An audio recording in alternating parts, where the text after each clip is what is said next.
Hello friends, आज हम जो अपना एग्ज़ाम होने वाला है ईओआरओ का, उसमें भारत की जो भारतीय शासन और राजनीति है उसका टॉपिक जो संविधान सभा एक परिचय अपना चल रहा है टॉपिक, उस टॉपिक के कंप्लीट होने के बाद आज हम जो है वो प्रस्तावना जो न्यू टॉपिक है वो देखते हैं। तो सबसे पहले हम प्रस्तावना या उद्देशिका, तो जो प्रस्तावना या उद्देशिका है वो किस प्रकार की है, या हम प्रस्तावना उद्देशिका को हमें याद करना जरूरी है। तो आज हम प्रस्तावना को याद करते हैं या उसके बारे में चर्चा करते हैं, उससे आने वाले क्वेश्चन को देखते हैं और जो प्रस्तावना है हमारे भारतीय संविधान की उसके बारे में चर्चा करते हैं। सबसे पहले तो हमें जो जानते हैं कि जो प्रस्तावना है उसको उद्देशिका भी कहा जाता है। तो ये जानेंगे कि प्रस्तावना को उद्देशिका क्यों कहा जाता है।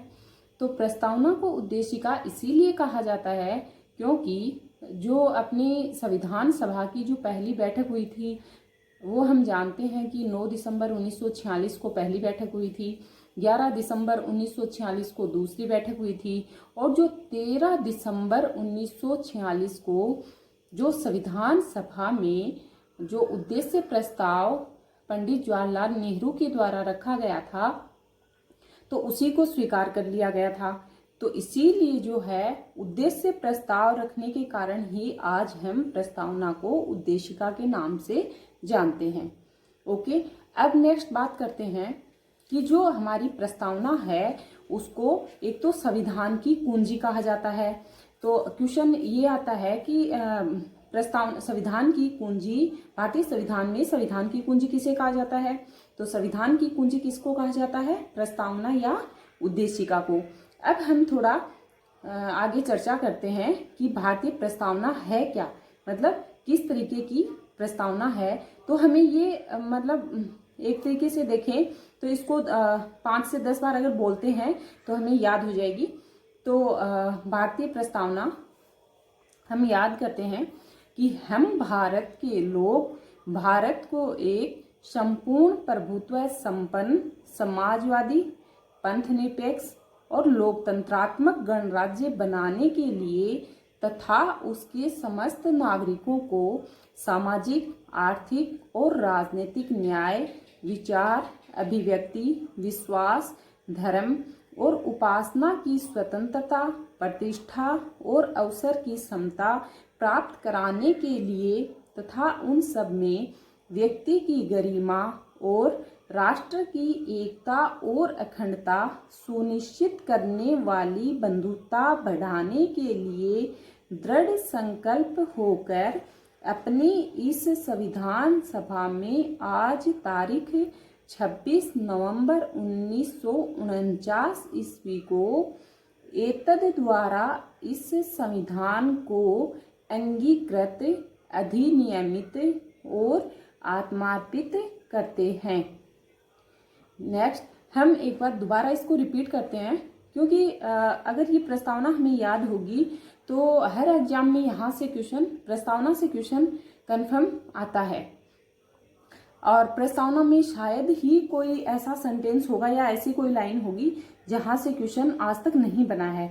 तो प्रस्तावना की हर एक लाइन जो है वो इम्पोर्टेंट है और हर एक जो शब्द है उसका अर्थ हमें पता होना चाहिए। तो जो दोबारा एक बार रिपीट कर लेते हैं।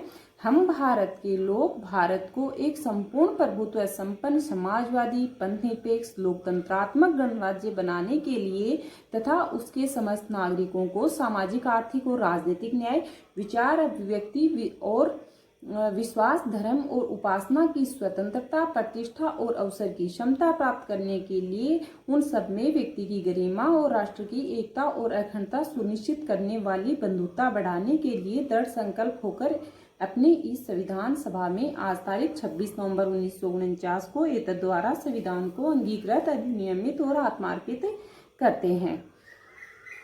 ओके फ्रेंड्स, अब हम बात करते हैं कि जो प्रस्तावना है उससे किस प्रकार के क्वेश्चन जो है वो एग्जाम के लिए इम्पोर्टेंट है।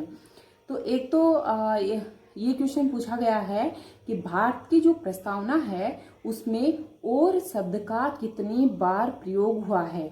तो जैसा कि हमने देखा कि जो प्रस्तावना है उसमें जो और शब्द है उसका एक तो कहाँ प्रयोग हुआ है, सामाजिक, आर्थिक और राजनीतिक न्याय, एक यहाँ। दूसरा, विचार, अभिव्यक्ति, विश्वास, धर्म और उपासना की स्वतंत्रता, 2 बार। तीसरा, प्रतिष्ठा और अवसर की क्षमता, 3 बार।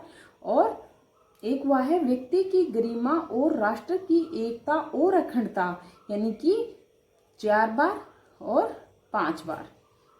तो जो और शब्द है उसका हमारी प्रस्तावना में कितनी बार प्रयोग हुआ है, तो वो हुआ है 5 बार।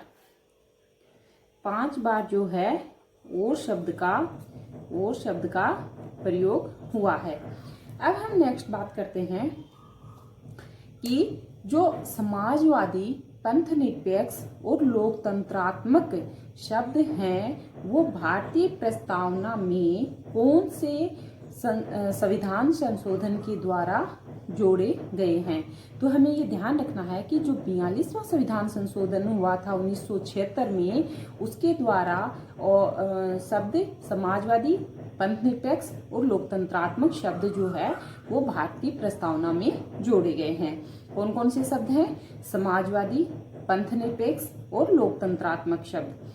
तो जो 42वां संविधान संशोधन है वो 1976 को लागू नहीं हुआ था, आया था। और यह जो 42वां संविधान संशोधन 1976 है, यह 3 जनवरी 1977 को लागू हुआ था। बट ये जो संशोधन है वो 1976 को आया था। अब हम बात करते हैं इसमें कितनी प्रकार की न्याय की व्यवस्था की गई है। तो जो प्रस्तावना है उसमें 3 प्रकार की न्याय की व्यवस्था की गई है, सामाजिक, आर्थिक और राजनीतिक न्याय।